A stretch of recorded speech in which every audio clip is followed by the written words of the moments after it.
They called the country Al-Andalus. This is an Arabic word, and it means something to the effect of to become green at the end of summer. Among the products that were introduced into the West through Al-Andalus, I'll name a few of these products to you. Cotton, paper, glass mirrors, street lamps, salt, colored glass, silk, satin, pepper, cinnamon, handkerchiefs, deodorant, kerosene, linen, firearms, cotton balls, paper money, postage stamps, book binding, clocks, ceramic tiles, nitric acid, soap, astrolabes, compasses for navigation, slide rules, rulers, surgical instruments, windmills, spinning wheels, rose water, maps, globes, citrus and nectar fruits, carpets, eyeglasses, curtains, test tubes, porcelain, fine furs, velvet, almanacs, and encyclopedias. So you can see right away that some of the contributions that they have made, that's a legacy in itself. Because we are benefiting from this, and I can go on with the different aspects of culture that the Muslims developed in that part of the world and other parts of the Muslim world, and they made it in such a way that it was usable for Western society, and it helped Europe to come out of the Dark Ages. Things had really fallen and Europe was not central to the world anymore. But while the non-Muslim historians refer to the Dark Ages of Europe, just in Western Europe you had this amazing state of Andalus, of Muslim Spain, and out of there you had cities like Cordoba, and Cordoba at that time was the largest city in the world. It was a city of 1 million people plus. If you look at the street of Cordoba, it was completely lit up. There were street lights, which was unknown in Europe. They had public baths, they had libraries, they had universities. People would travel all from around the world just to study in Andalus, a true center of learning. So while you can say some of Europe was in the Dark Ages, another part of Europe, which is the Muslim area of Europe, it wasn't in a dark age at all. It was full of light. And you'll see when the Renaissance happened within Europe, and the Renaissance literally means the rebirth, it wasn't a rebirth from nothing. They had just taken everything from Andalus. If you look at Italy, all of the, the arts and so forth, they really just took it from the artisans of Muslim Spain. Again, you kind of like added bits to it, made it their own style, of course, yeah. Yeah. So, of course, this rebirth wasn't something that was, from them themselves. They just learnt everything from the Muslims. Ultimately, the Crusaders came away with no permanent conquests, but they returned with something even more valuable: knowledge. Europe, with the Crusades, turned the corner from the Dark Ages. There's medical information and surgical information that's brought back. Books are brought back, languages are brought back, everything is brought back. So the Crusades really do change Europe in a way that we have not seen before. Europe was on the verge of one of the most productive and creative periods of its entire history. Things like the great Gothic cathedrals, the universities, the law courts and legal systems, all of those were created. So following this long period of darkness, there came a tremendous explosion of really brilliant cultural achievements. The Renaissance is back in, the lights are on, and everything is good. What happened between the year 700, to 1500? What happened in that time? It was the Dark Ages. It was the golden age of Islam. And I want to just talk about some of the contributions that were made by Muslims. And this can get very complicated. In mathematics, some of the achievements made, they began algebra and symbols and equations.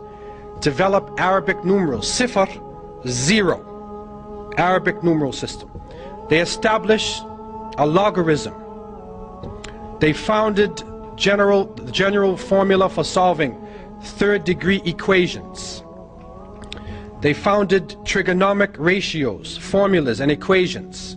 And you can continue to go on, and you'll see calculus and trigonometry and all of these areas of math have a debt to Islam. In physics, they established the science of power, or mechanics, They describe the center of gravity. They describe gravity. So when that apple hit Newton in his head, okay, he was probably reading an Arabic book, and it woke him up from his sleep, and then he turned to the page on gravity. But what comes to us, the apple hit him in his head, and they say he discovered gravity.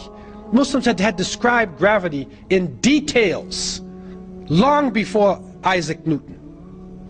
Also, they described mechanical properties of geometric bodies.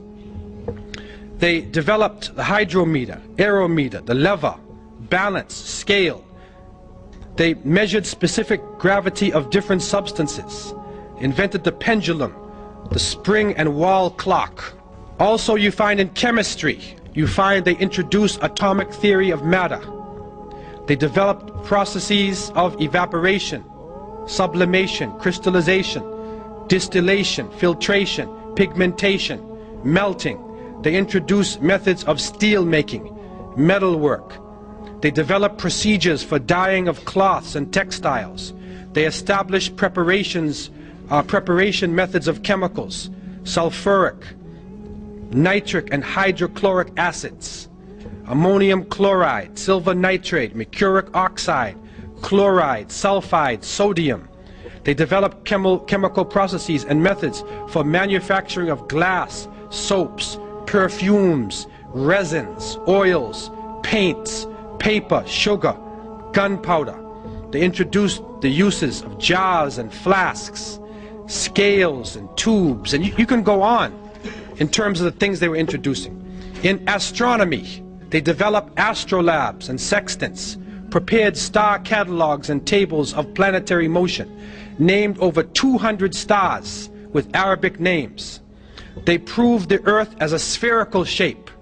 They calculated the length of terrestrial degree, determined the Earth's circumference and diameter.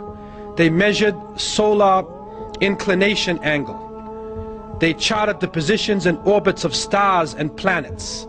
In medicine, you find they performed gynecology, obstetrics. They wrote medical encyclopedias. They performed therapy procedures.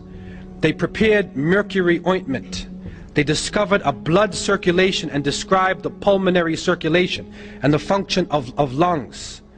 They recognized the contagious nature of tuberculosis and the distribution of disease by water and soil. They performed surgical treatment of eyes, ears, and teeth. They used and described over 200 surgical instruments. Over 200 surgical instruments. It's amazing. They describe 130 eye diseases, and they characterize 143 drugs. In pharmacology, they prepared alcohol, acids, nitrates, carbonates. They introduced the use of picrotoxin. They prepared chemical medicaments in pills and solutions. They established chemist shops for dispensing prescriptions.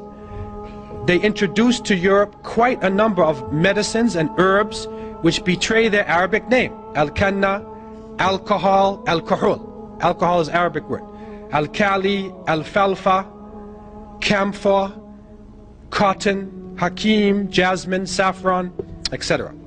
In geography, they invented many geographic and surveying instruments and devices. They prepared many accurate and detailed nautical and land road maps of the world. They calculated and prepared ephemeris tables of ocean tides and seasonal winds. They described the lands and the natives of the New World in their reports. Now, someone would say, well, how do they know this? And you go on in astronomy, history, a number of subjects. How would they be so good in these subjects? I want to take two areas. In the area of geography and astronomy. So what is important about the stars and direction? What is important about the geography of the world? All of the Muslims, up until now, are concerned with direction. Because every time we pray toward Mecca. So therefore, wherever you are, you have to determine where Mecca is. So therefore, it was a natural thing for Muslims to get into the direction and always to be looking at the sun to know what time of day it is, because of the cycle of prayer. It's a natural thing. Also, pilgrimage to Mecca. Every Muslim should try to make pilgrimage to Mecca once in a lifetime. And so therefore, these complicated works in geography, like international road maps, were developed especially for Muslims to be able to travel from, say, China or India or West Africa or Northern Europe and travel to Mecca.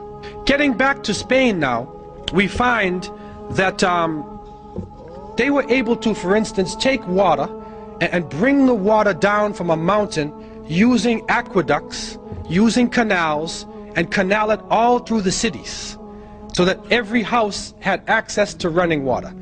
And they did that without destroying anything or damming anything up or blocking anything. They did it in such a way they were using gravity. This is a holistic way of approaching things. And if you go to Granada today, you will still see the waterworks are being used from the time of the Muslims. The water is flowing all over the place. And this was a great accomplishment that they made.